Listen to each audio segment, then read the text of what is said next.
आज ज्यांची नियोजित प्रवचनरूपी सेवा झाली गुरुवर्य गोविंद महाराज केंद्रेबावर अत्यंत श्रद्धा अत्यंत प्रीती एक तुम्हाला मी अनुभव सांगणार आहे गुरुवर्य बाबांचा यांच्या जीवनातला। तर गुरुवर्य बाबांची सेवा करत असताना बाबांचे अनेक लोकांना अनुभव अनेक लोकांना त्यांची तपश्चर्याचे ही अनुभव आपल्याला प्राप्त आहे। तसेच बदल त्यांना अनुभव तुम्हाला माहिती असलं मागे बोललो असेल। या ठिकाणी अगदी शेतनी प्रतिकूल परिस्थितीमध्ये त्यांचा हा संसार आहे। आई कधी वाढली हे सुद्धा सांगता येत नाही।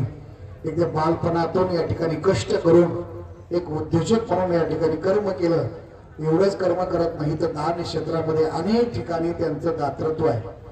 अनेक ठिकाणी सामुदायिक युवा सोहळा असेल, या ठिकाणी गरीब विद्यार्थी असतील, इतर कुठल्याही या ठिकाणी गरीब विद्यार्थी त्यांचा पूर्ण या ठिकाणी विद्यार्थ्यांचा खर्च पदवी पगार घेईपर्यंत त्या समवेत लातूर भागामध्ये गैरसग्रस्त विद्यार्थी मुलं होते त्यांना पूर्ण कुटुंबातील या ठिकाणी पूर्ण त्यांचं उदरनिर्वाहाचं साधन आणि त्या समवेत विशेष गुरुवर्य गोविंद महाराज केंद्र संस्था नितांत प्रेम एक महाराजांचा अनुभव सांगेल की या ठिकाणी शेठला ज्यावेळेस पंढरशेठ घाडगे बाबाकडे घेऊन आले।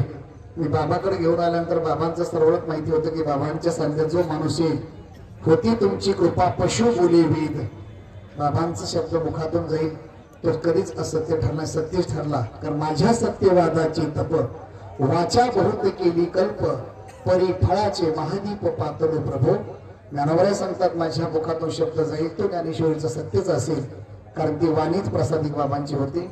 शेठने या ठिकाणी सांगितले की बाबा माझ्या जीवनामध्ये मला सर्व आहे पण एकच काम होत नाही ती म्हणजे या ठिकाणी मला एक जमिनीचा व्यवहार करायचा आहे आणि तो व्यवहार करत असताना थोडंसं लवकर होईल किंवा विलंब होता विघ्न येत आहे।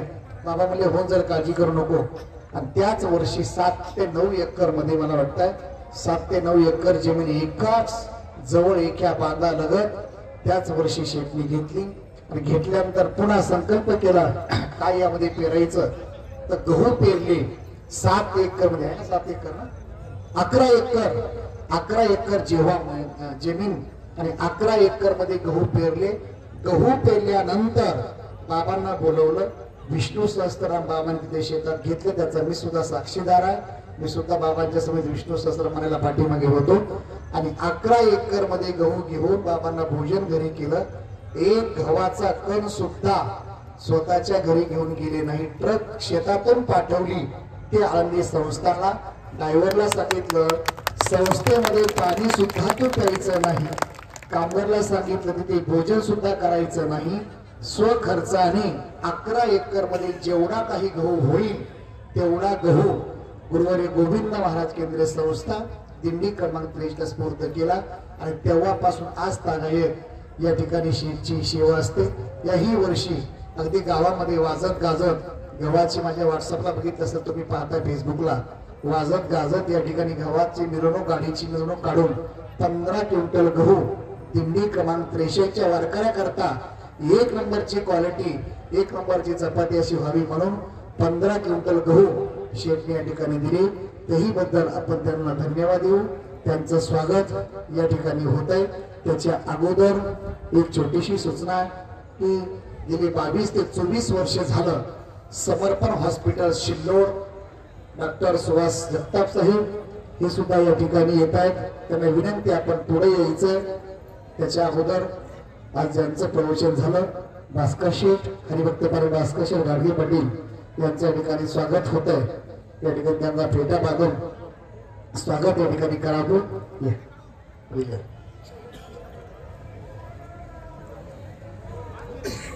शाल देऊन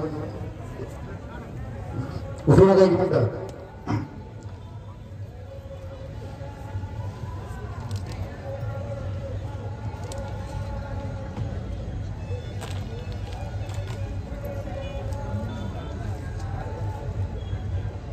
या ठिकाणी ज्यांनी आरोग्य विभागामध्ये 23 वर्षापासून अखंड सेवा दिली डॉक्टर जगताप साहेब यांचं स्वागत गुरुजी साहेबांना विनंती आहे आपण डॉक्टर साहेबांचं स्वागत करावं। गेली 23 वर्ष लोणांची सेवा एक दिवस सुद्धा कधी चुकत नाही।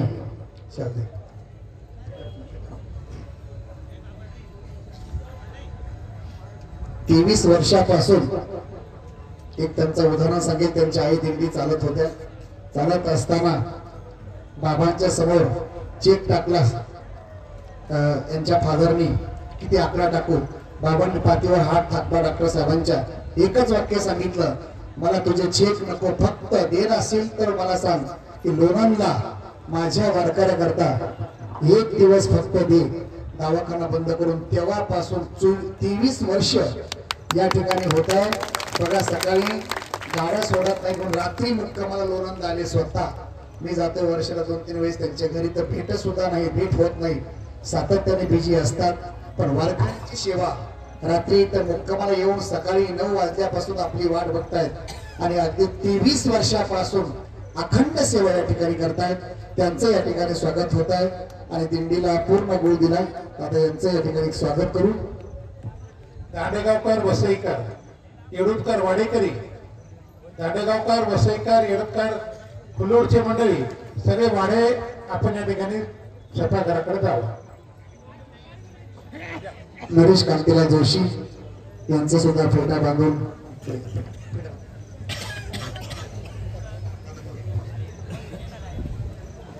ज्ञानेश्वर महापुरे यांच्या ठिकाणी स्वागत होत आहे.